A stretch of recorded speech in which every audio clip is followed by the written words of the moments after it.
안녕하십니까. 사회복지사 1급을 준비하는 고병갑입니다. 자, 우리가 사회복지사 쭉 진행하면서 벌써 이제 5번째 과목에 대한 대단히 속전속결하는 핵심 요약 정리 강의를 진행을 하고 있는데, 자, 이번에는 사회복지, 지역사회복지 추진체계, 지역사회복지론의 마지막 테마로 정리를 하겠습니다. 지역사회복지 추진체계로서는 또는 지역복지 실천의 추진체계로서는 다양한 것이 있지만 역시 여기 이런 정도가 출제 범위라고 보시면 됩니다. 당연히 우리가 볼 때는 지역복지라고 하는 것은 주민 참여를 통해서 지역적 특성을 고려해서 민간 협력 하에서 서로 긴밀한 연계성 네트워크를 구축해서 이렇게 이끌어가면 참 좋겠지요. 그러나 그러한 것을 하기 위해서는 전문성을 바탕으로 해야 되고 또 합법성도 보장돼야 되고 하는데, 그렇기 때문에 또 여기는 수없이 많은 인적 물적 자원의 지원이 필요합니다. 그러다 보니까 공무원도 필요하고 또 전문가로 보이는 협의체나 이런 많은 이런 기구들이 필요하고, 그런 것을 싸잡아서 우리는 추진체계라고 정리를 했습니다. 첫 번째, 사회복지 전담 공무원이 있습니다. 사회복지 전담 공무원. 사회복지 전담 공무원에 대한 법적 근거는 사회복지사업법에 바탕을 두고 있고 사회보장급여법에도 규정을 두고 그쪽으로 옮겨가는 과정에 있습니다. 또 우리는 역사적으로 사회복지 전담 공무원의 기원이라고 하는 것은 1782년 영국의 복지사에서 나오는 길버트법에서 그 근원을 찾습니다. 자, 이런 것을 바탕으로 하는데, 그 사회복지사업법에 보시면 사회복지사업에 관한 업무를 담당하게 하기 위해서 시도, 시군구, 읍면동, 복지사무 전담기구, 사회보장급여법에서는 복지사무 전담기구를 사회보장사무 전담기구라고 했습니다. 예, 사회복지 전담 공무원을 둘 수 있다. 현재 법제상에서는 사회복지 전담 공무원은 지방공무원으로만 존재를 합니다. 그래서 국가공무원주의가 아니라 지방공무원주의라는 거, 그래서 시도, 시군구, 그리고 읍면동, 그리고 시군구와 읍면동에 둘 수 있는 사회복지 전담사무 또는 사회보장사무 전담기구에 두도록 되어 있습니다. 그리고 복지전담 공무원은 당연히 기본 전제가 사회복지사 자격을 가진 사람으로 하되 그 임용 등에 관련된 사항은 조례가 아니라, 지방공무원의 조례가 아니라 대통령령인 지방공무원 임용령으로 정하도록 되어 있습니다. 다음에 연역. 대한민국의 사회복지 전담 공무원이 공공부문에 배치되기 시작한 것은 1987년 별정직으로 사회복지 전문요원이 배치된 것을 그 시작점으로 합니다. 그런데 1987년에 전문요원이 배치될 때는 아무런 법적 근거도 없었어요. 그러다가 법적 근거는 1992년에 가서야 법적 근거를 마련하고, 그리고 2000년에 들어오면 21세기로 들어오면서 그 명칭이 사회복지 전담 공무원으로 바뀌고, 그리고 그 소속이 직제가 별정직에서 일반직으로 전환되어서 오늘날까지 오게 된 겁니다. 그래서 2000년 1월부터 사회복지 전담 공무원의 병렬은 별정직에서 일반직으로 전환하고 명칭도 사회복지 전문요원에서 사회복지 전담 공무원으로 호칭하게 되었다. 굳이 판서할 필요까지 없을 정도로 여러분들이 편안하게 잘 알고 계시는 내용이 되겠습니다. 거기 보면 여러 가지가 쭉 나와 있지만, 여러 가지가 나왔죠. 사회복지 전담 공무원의 역할, 오른쪽에 사회복지 전담 공무원의 역할. 요즘 서울시 박원순 시장의 정책에 의해서 시작되었고 전국적으로 확대되어 가고 있는 이런 찾아가는 복지사무소, 찻동이라고 하죠. 찾아가는 동사무소. 그래서 찻동이라고 이렇게 부르는데 있고, 또 수요자 맞춤형 복지 서비스, 지역 주민을 포괄하는 복지 서비스, 민간 협력 및 서비스 자원 발굴을 바로 사회복지 전담 공무원의 역할로 이렇게 나열을 이것만 있는 거냐, 이렇게 나열을 해봤습니다. 다음에 지역사회복지협의체. 오늘은 지역사회복지협의체는 사회보장급여법에 의해서는 지역사회보장협의체라고 하죠. 2003년 사회복지사업법 개정을 통해서 모든 지방자치단체에는 지역사회 복지계획, 지역사회 보장계획을 수립하도록 되어 있고, 그거에 근거해서 지역사회 복지협의체 또는 지역사회 보장협의체가 설치가 된 겁니다. 모든 지방자치단체의 지역사회 보장계획은 반드시 수립 절차를 거쳐야, 말하자면 심의 절차를 거쳐야 되는데, 시군구 지역사회 보장계획은 시군구에 있는 지역사회 보장협의체의 심의를 거쳐야 되고, 시도 지역사회 보장계획은 반드시 시도 사회보장위원회 심의를 거치도록 되어 있습니다. 자, 여기는 시군구. 자, 사회복지사업법 볼까요? 관할 지역의 사회복지사업에 관한 중요 사항과 사회보장급여법에 따른 지역사회 보장계획을 심의 건의하고 사회복지, 보건의료 관련 기관단체가 제공하는 사회복지 서비스 및 보건의료 서비스 연계협력을 강화하기 위하여 특별자치도, 시, 군, 구에 지역사회 복지협의체를 둔다. 바로 이 지역사회 복지협의체를 사회보장급여법에서는 다음 페이지에 보는 것처럼 사회보장, 지역사회 보장협의체라고 이렇게 이름을 바꿔서 복지란 말 대신 보장이란 말을 쓰고 있다는 것을 알아주시면 됩니다. 그것도 한번 읽어볼까요? 시장군수구청장은 지역의 사회보장을 증진하고 사회보장에 관련된 서비스를 제공하는 관계기관, 법인, 단체 시설과 연계협력을 강화하기 위하여 시군구에 해당 시군구에 지역사회 보장협의체를 둔다. 그래서 시군구의 지역사회 보장교육의 필수 시무기구로서 존재하는 것이 지역사회 복지협의체 그리고 사회보장급여는 지역사회 보장협의체라고 설명을 합니다. 자, 거기 보시면 구성목적 나와 있는데 지역사회 복지협의체 구성목적 지역사회 내 복지 문제를 해결하기 위하여 민주적 의사소통 구조를 확립한다. 수요자 중심의 통합적 복지 서비스 제공 기반을 마련한다. 지역사회 복지 자원의 효율적 활용 체계를 조성한다. 이렇게 되어 있습니다. 우리가 학적으로 접근하다 보니까 아주 딱딱하게 이렇게 되어 있는데 거기서는 지역사회 복지협의체 또는 지역사회 보장협의체에 가는 걸 보면은 지역사회 복지협의체 기본사업을 시행하고 지역사회 복지계획 수립 및 시행을 담당한다. 근데 이 실행이라고 하는 것은 거기 지역사회 복지계획을 수립 및 실행을 한다는 것은 좀 과하고 실질적인 실행은 지방자치단체장이 실행을 하지 않습니까? 그렇기 때문에 여기에 대해서는 조심스럽게 실행에 관여를 하지만 실질적 실행은 지방자치단체장이 맡는다라고 이렇게 보시면 되겠습니다. 그다음에 정책을 심의하고 관할 지역의 사회복지 사무에 관한 정책을 심의하고 또 그러면 방법으로서는 협의의 방법, 협의적 의사결정, 인적 연계 및 자원 연계, 통합 서비스 지원, 또 그런가 하면은 통합 서비스 지원 기능이란 빼버리고 그리고 실제적 서비스에 관련된 전달 시행 등의 역할을 지역사회 복지협의체, 지역사회 보장협의체가 수행한다라고 설명하고 있습니다. 자, 이런 학적 접근에서 우리가 사회보장급여법의 법률 규정을 보시면 지역사회보장협의체는 무슨 역할을 하는가 했더니 지역사회보장협의체는 시무기구이고 자문기구이지 앞에서도 보시면 주요 사항에 관한 시무건의라고 되어 있지 않습니까? 그래서 사회복지사업법에서는 지역사회복지계획을 내놓고 시무나 건의기구라고 설명하고 있고 사회보장급여법에서는 시무기구이자 자문기구라고 설명하고 있습니다. 그래서 거기 보시면 지역사회보장협의체는 다음의 업무를 시무 자문한다. 그래서 법적 성격은 지역사회보장협의체의 법적 성격은 시무기구이자 자문기구라는 것을 알 수가 있습니다. 거기 보면 시군구 지역사회보장계획 수립, 시행, 평가에 관한 사항을 수립, 시행, 평가를 한다는 것이 아니라 그에 관한 사항을 시무자문한다. 시군구 지역사회 보장조사 및 지역사회 보장지표에 관한 사항을 시무자문한다.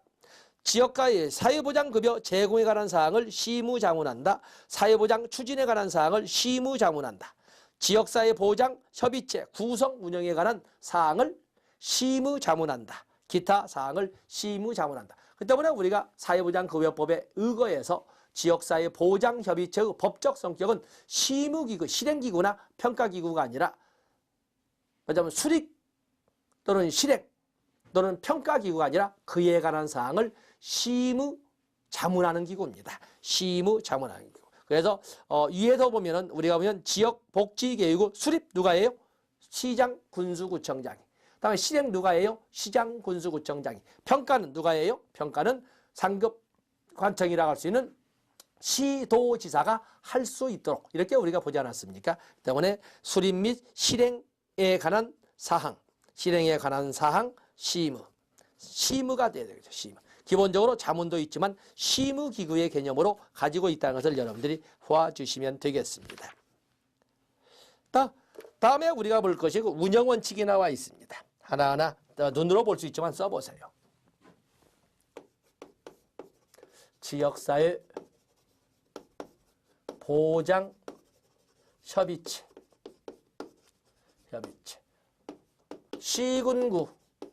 시군구에 있는 시무기구이자 자문기구의 특징을 가지고 있죠. 시군구, 해당 시군구의 사회복지에 관한 주요 사항을 심의하고 자문하는, 사회복지사업에는 심의하고 건의하는 이렇게 되어 있지만 심의자문기구가 법적 성격이 되겠어요. 지역사회보장협의체의 지역사회보장협의체 운영원칙을 보시면 당연히 지역사회보장협의체, 지역사회이기 때문에 운영원칙은 해당 지역을 특징해서 운영원칙으로서는 당연히 지역성, 지역의 특성, 지역 특성을 중심으로 해야 되는 거죠. 지역 특성을 중심으로 해야 돼. 다음에 지역 주민의 참여, 주민 참여죠. 참여성. 지역 주민의 참여성. 주민 참여. 또 그러면 민주성.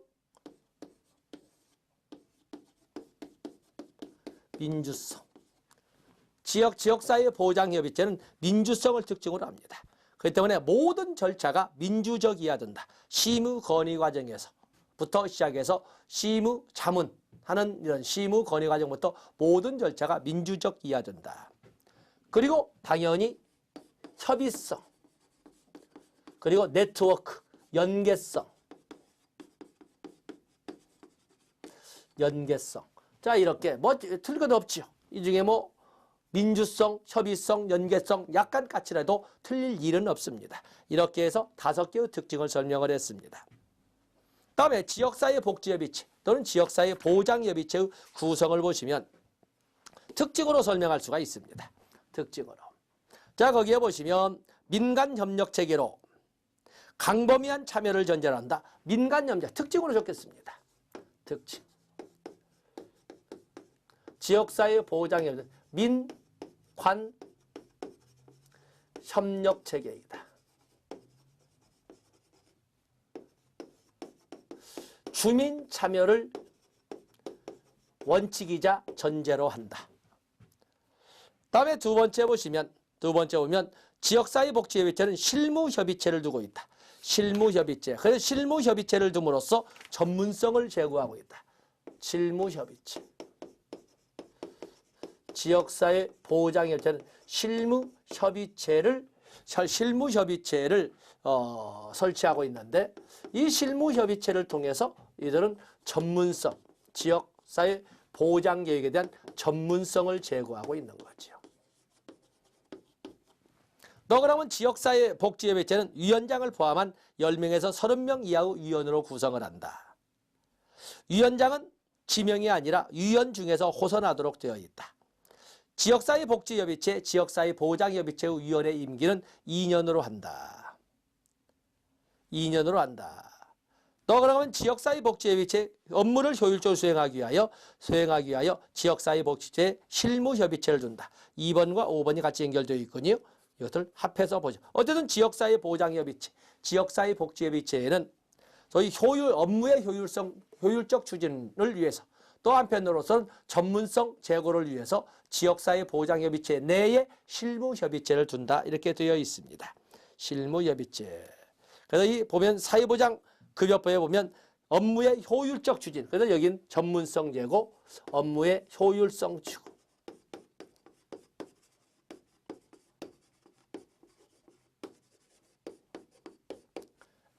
전문성을 제고하고 업무의 효율성을 추진하기 위하여 실무협의체를 둔다고 되어 있습니다. 그리고 지역사회복지협의체에 보면 대표협의체, 실무협의체 이렇게 하고 있는데 거기는 여러분들 보시되 좀 깊이 들어가기 때문에 그 정도 보시면 됩니다. 그래서 대표협의체를 구성함으로써 대표협의체를 대등한 공공기관, 민간서비스기관, 이용자 대표를 동수로 구성함으로써 대표성을 확보하고 실무협의체를 설치해서 전문성을 확보하고 그리고 실무분과를 구성함으로써 참여성을 확보하는 그래서 대표성, 전문성 그리고 참여성을 같이 확보하는 같이 말하자면 보장하고자 하는 것이 바로 여기 나오는 지역사회 보장협의체라고 할 수가 있습니다. 다음에 사회복지협의회 곧잘 나오는 영역입니다만 범위는 좀 좁혀보도록 하겠습니다. 거기 보면 사회복지협의회는 사회복지에 관한 조사연구, 각종 복지사업의 조성, 각종 복지사업과 활동을 조직적으로 협의 조정하여 국민의 참여를 촉진시킴으로써 사회복지 증진과 발전에 기여하기 위하여 사회복지사업법에 근거하여 설립된 단체이다. 자, 줄치것이 있군요. 2번에 사회복지협의회는 민간이죠. 민간단체이면서 개인의 연합체. 사회복지협의회는 사회복지사업법의 법적 근거는 두고 있으나 이것은 민간단체입니다. 민간연합체라고 설명하시면 됩니다. 민간연합체. 그래서 여러분들 2번에 3번을 보시면 지역사회에 존재하는 자원의 동원과 활용을 위하여 각종 기관, 시설, 개인을 연락 조정하는 민간단체이다. 4번도 똑같은 말이죠. 거기 보면 사회복지협의체는 사업체가 아니라 서비스를 개발하고 전개하기 위해서 만들어진 주민주체의 운동단체이다. 3번의 둘째 줄 민간단체이다. 4번의 둘째 줄 주민주체의 운동단체이다. 자, 그런 내용들을 적어 놓으시면 됩니다. 자, 여기 보면 사회복지협의회.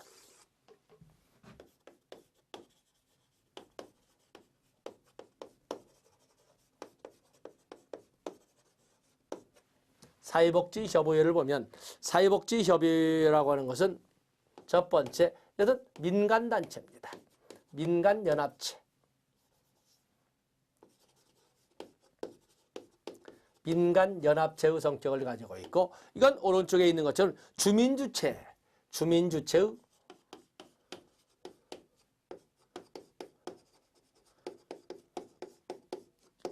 사회운동단체라고 이렇게 주민주체의 운동단체라고 설명할 수가 있습니다.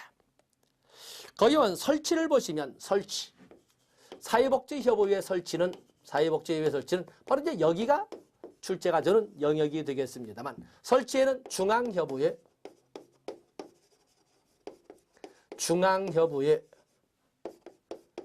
시도협의회,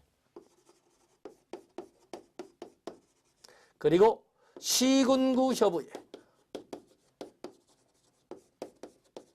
협의회를 이렇게 나눠볼 수가 있는데 중앙협의회와 시도협의회는 반드시 두어야 하는 기구가 되겠습니다. 민간단체지만 사회복지사업법에 근거해서 반드시 두어야 하며 이렇게 되어 있습니다. 필수. 그에 비해서 여기는 둘 수 있다. 의무기구가 되겠습니다. 필요에 따라 둘 수 있는 의무기구. 바로 거기가 또 출제가 될 겁니다. 법조문을 보세요. 사회복지에 관한 업무를 수행하기 위하여 전국 단위의 중앙협의회와 시도 단위의 시도협의회를 두며 필요한 경우에 따라 시군구 협의회를 둘 수 있다. 그래서 시군구 협의회는 재량행으로 의무기구라고 설명할 수가 있습니다. 그러나 중앙협의회와 시도협의회는 반드시 두어야 하는 필수기구가 되겠습니다. 필수기구가 되겠어요.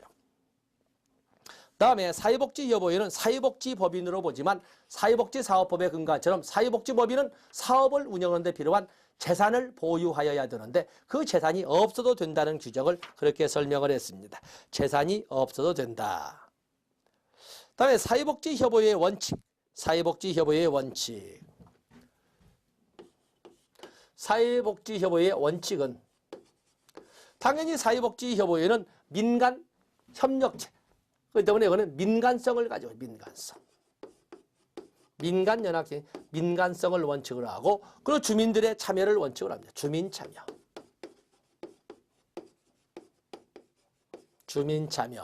또 그런가 하면은 지역 주민들의 복지욕구 충족, 주민들의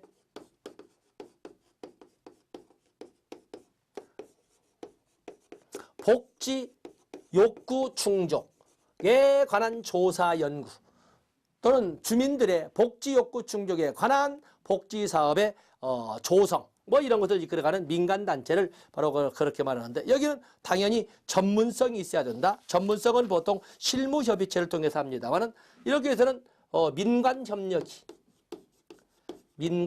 협력이 바탕이 돼야 되고 당연히 전문성이 바탕이 돼야 된다.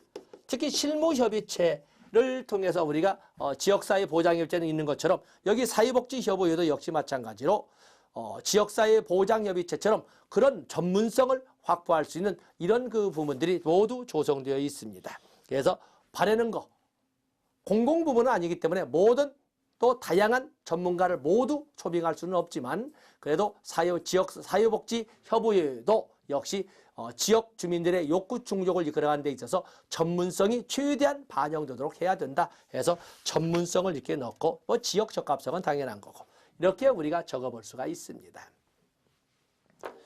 다음에 이번에 볼 것은 지역사회복지관입니다. 지역사회복지관에서는 나온다라고 여러분들이 같이 들어가십니다만 지역사회복지관. 자, 거기 지역사회복지관을 여러분들이 보시면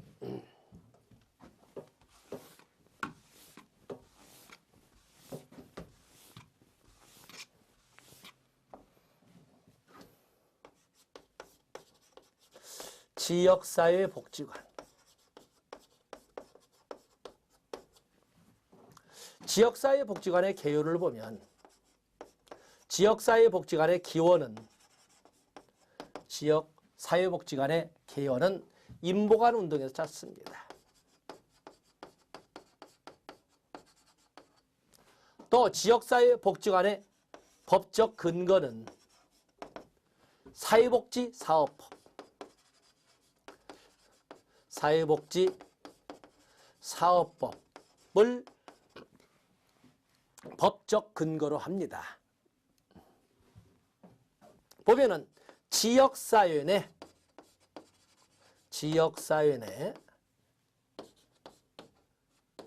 인력과 시설을 갖추고 지역 주민들의 참여하에 지역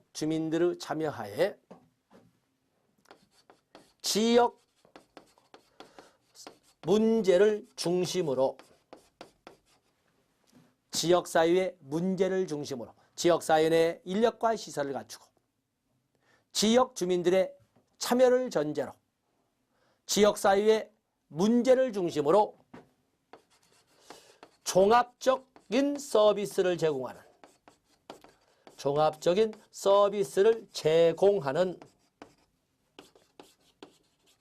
사회복지 시설을 지역사회복지관이라고 합니다. 지역사회 내에 갖출 것 갖춰놓고 지역사회의 주민 참여를 전제로 지역사회의 문제를 중심으로 종합적 서비스를 제공하는 말하자면 종합사회복지 시설을 지역사회복지관이라고 합니다. 지역사회복지관. 다음에 지역사회복지관의 대상은 원칙은 지역사회는 지역주민이죠. 원칙은 지역주민들입니다. 원칙은 지역주민들이에요. 그러나 우선 대상이 있죠.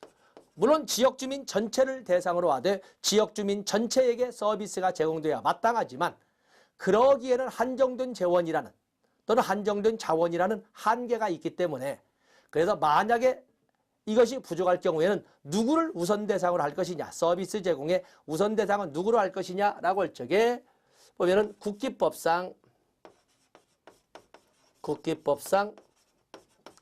수급자나 거기 보면 차상위 계층 나와 있죠. 수급자 및 차상위 계층. 또 그런가 하면 노인, 장애인, 다문화 가족, 또 그러면 한부모 가족을 우선 대상으로 합니다. 그런가 하면 일자리가 필요한 직업 및 취업 알선, 직업 및 취업 알선이 필요한 사람, 또 그러면 보육이나 교육이 필요한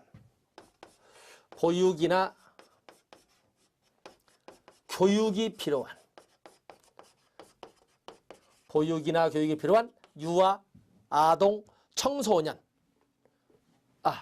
보육에는 보호나 교육이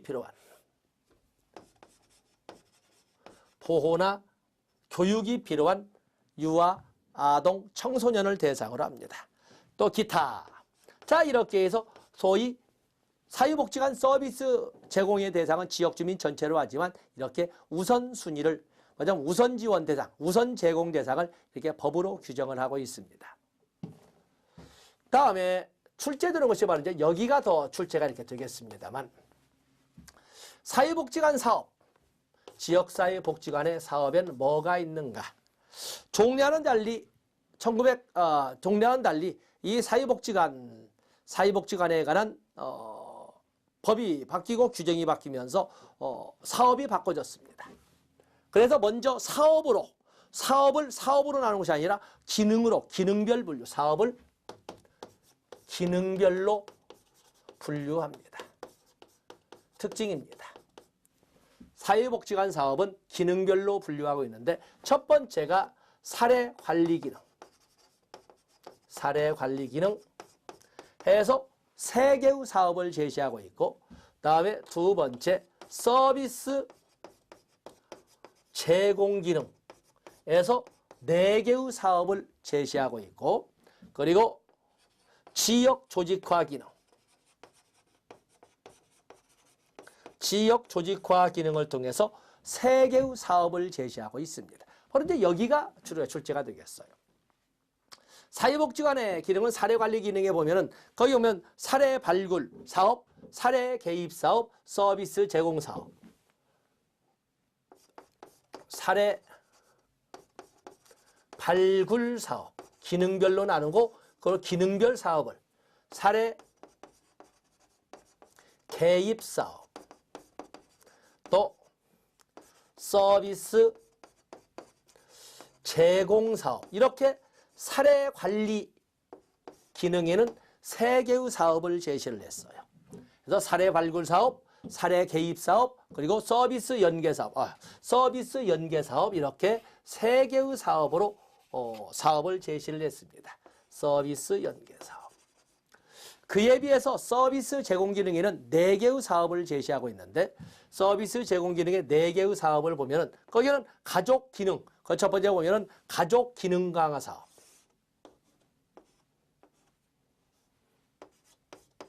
가족 기능 강화 사업, 지역사회 보호 사업, 또 그런가 하면 자활을 대비한 이런 청소년, 노인 또는 자활을 대비한, 그렇기 때문에 교육, 청소년이나 노인을 대비한 노인을 대상으로 하는 교육 문화 사업, 그리고 자활 지원 사업. 자, 이렇게 서비스 제공 사업에는 가족 기능 강화 사업, 지역사회 보호 사업, 교육 문화 사업, 그리고 자활 사업, 그래서 자활 지원 등의 사업을 이렇게 4가지로 설명을 했고, 그다음에 지역 조직화 사업은 3개로, 주민 조직화 사업, 전부 사업이 붙어 있는 거죠. 사업, 주민 조직화 사업, 기능별로 해서 지역 조직화 기능에는 3개의 사업을 두고 있는데, 주민 조직화 사업, 또 그러면 지역 복지 지역에 있는 주민 조직화 사업, 그리고 복지 네트워크 구축 사업, 또 하나는 자원개발 관리 사업, 자원개발 및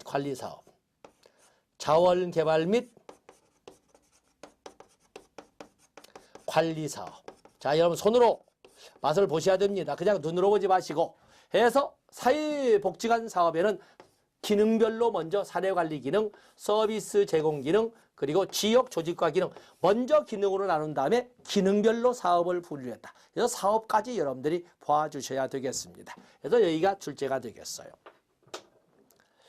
다음에 재가복지 봉사센터가 나와 있는데 재가복지 봉사 그 개념 보겠습니다. 재가복지 봉사센터란 지역사회에서 일정한 시설, 인력, 자원봉사자를 갖추고 필요한 재가복지 서비스를 제공하는 사회복지시설을 말한다. 우리가 사회복지관이라고 하는 것은 시설과 인력만 갖추고 있었는데 여기에는 시설과 인력을 갖추되 인력에는 전문 인력과 자원봉사자를 이렇게 자원봉사자까지가 포함됐다는 것을 알아주시면 됩니다.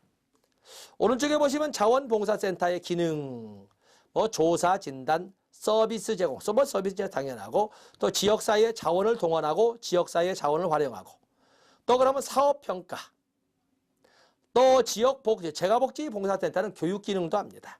연대의식 고추. 그러니까 다른 것은 알 수 있겠는데 재가복지 봉사센터의 기능으로 보면은 거기 조사 및 진단, 사업평가, 교육기관 그 정도 나머지는 그 정도는 다시 한번 읽어서 내면화하시면 되겠습니다. 거기에 운영이 쭉 나와 있는데 적극성, 능률성, 연계성 좋습니다.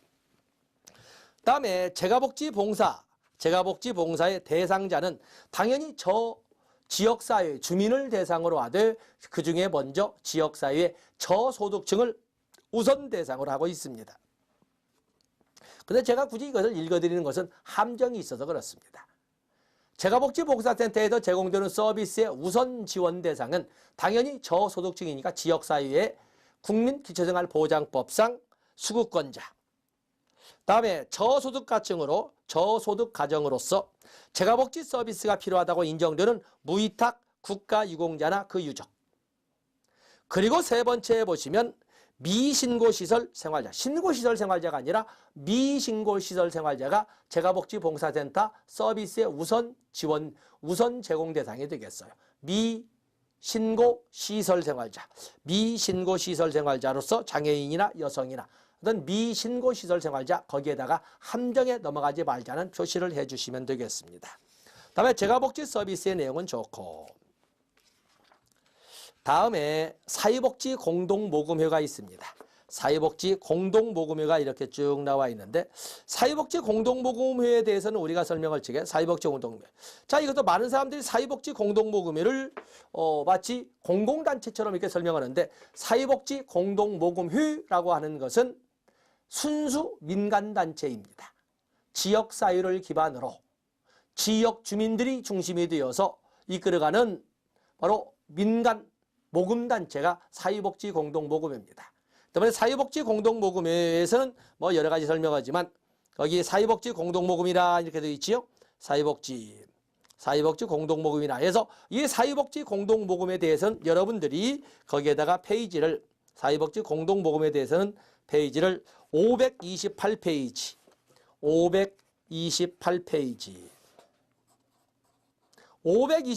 오면 사회복지 공동모금회법을 정리함으로써 사회복지 공동모금회에 대한 내용을 이렇게 담고 있습니다. 그리고 528페이지는 256페이지를 적어서 법률 조항을 가지고 접근하면 훨씬 더 마음이 편하거든요. 그래서 여기는 학적 접근이니까 보시되 여러분들은 3번 공동모금의 특성.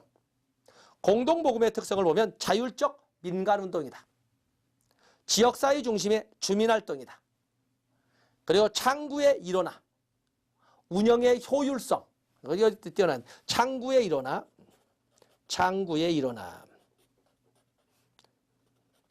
또 그러면 운영의 효율성. 운영의 효율성을 위하여 연중모금에도 불구하고 집중모금도 하고 있고 당연히 탐구의 일원화를 통해서 사회복지 공동모금을 명의로만 해야 되는데도 불구하고 효율적 모금을 위하여 언론기관의 창구를 언론기관 이름으로 활용하기도 하고 이렇게 자 여기서 창구의 일원화와 운영의 효율성을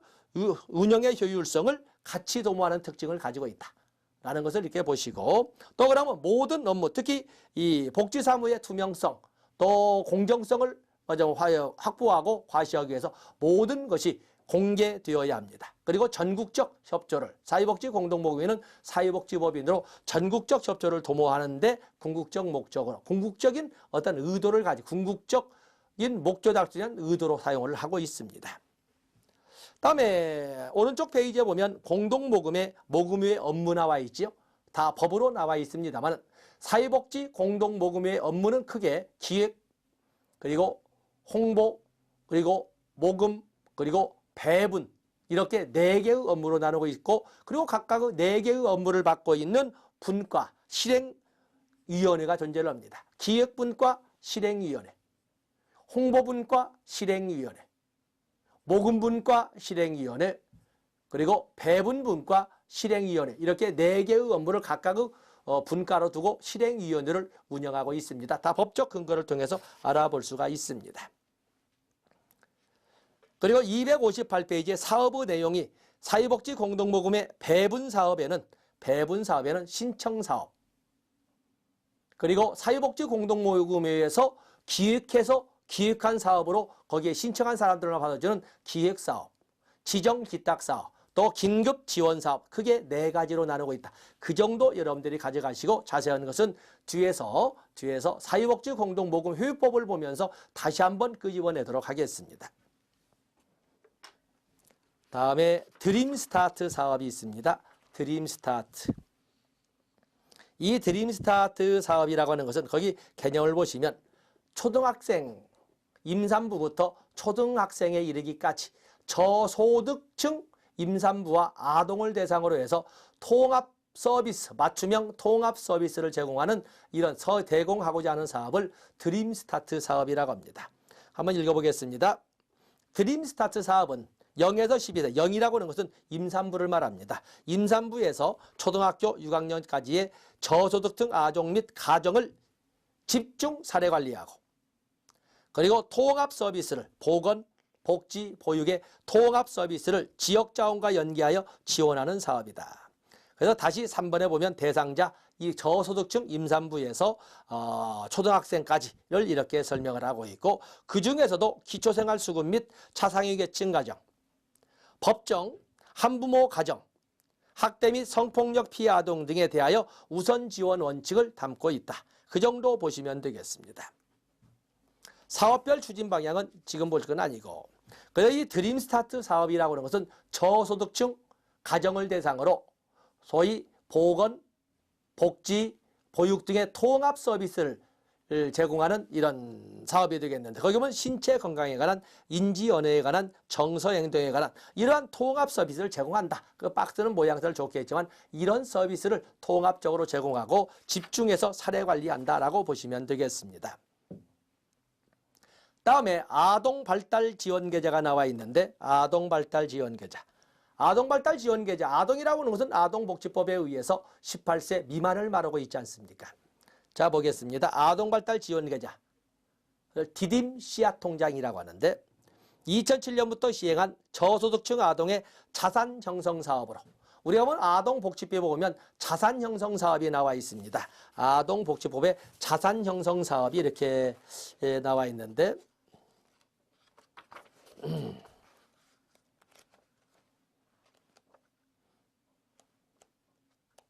그래서 아동복지법에 보면 여러분들 거기다 498페이지 아동복지법 42조를 보면 아동복지법 42조를 보면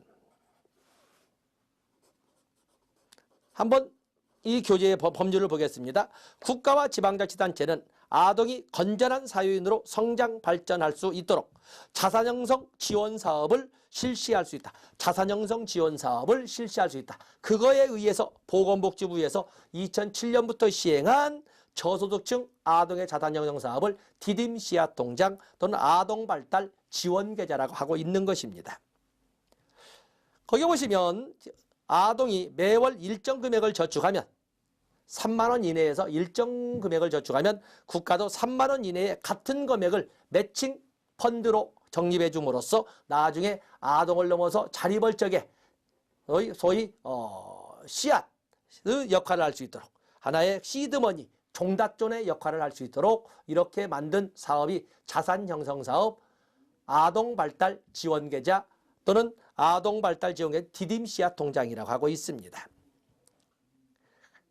쭉 내려와서 2번 사업 내용 앞에서 말이 되겠습니다만 아동이 보호자, 후원자의 후원으로 월 3만 원 이내의 금액을 저축하면 국가에서 18세 미만이니까 만 17세까지 같은 금액을 펀드, 매칭 펀드로 같이 적립해 줌으로써 나중에 18세 이후 독립을 할 적에 그 돈을 종잣돈으로 해서 교육을 받든지 창업을 하든지 아니면 전세금으로 쓰도록 운영하는 것이 디딤씨앗 통장 아동발달 지원 계좌가 되겠습니다. 다음에 그 페이지는 여러분들이 아동복지법에서 페이지를 알려주죠. 아동복지법 제42조 조항을 근거로 해서 만들어진 것이 이것이고 2007년부터 운영되었다. 다음에 거기 보시면 아른슈타인의 주민참여 8단계가 있습니다.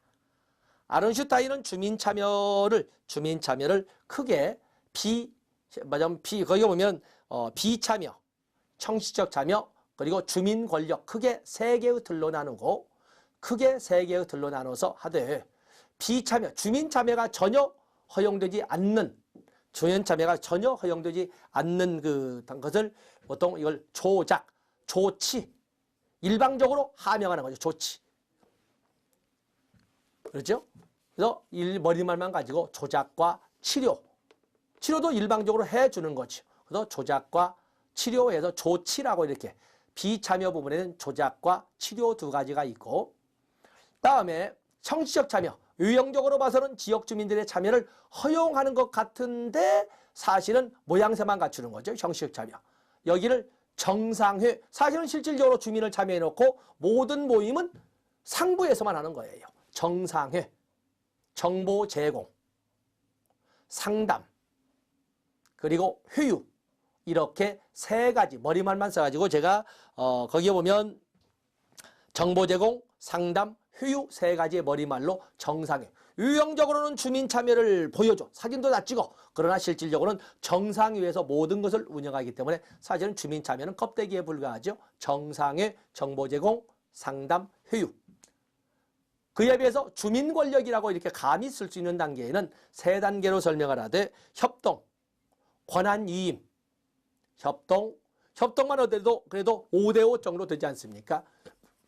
권한 위임은 완전히 넘기는 완전 위임이기 때문에 위탁사무를 보도록 많은 부분을 50% 이상을 넘겨주는 거라고 보고 있고 그리고 마지막에 일괄 주민들이 알아서 이끌어간 주민통제 이 세 가지는 주민 권력의 단계라고 이렇게 설명을 했습니다. 그래서 비참여, 청식참여, 주민 권력으로 크게 세 단계로 나누고 비참여는 조치, 조작과 치료 다음에 정치적 참여는 정상회, 정보 제공, 상담, 회유 그리고 주민 권력의 단계에서는 협동, 권한위임 그리고 주민통제 이렇게 세 개로 나눠서 설명을 했습니다.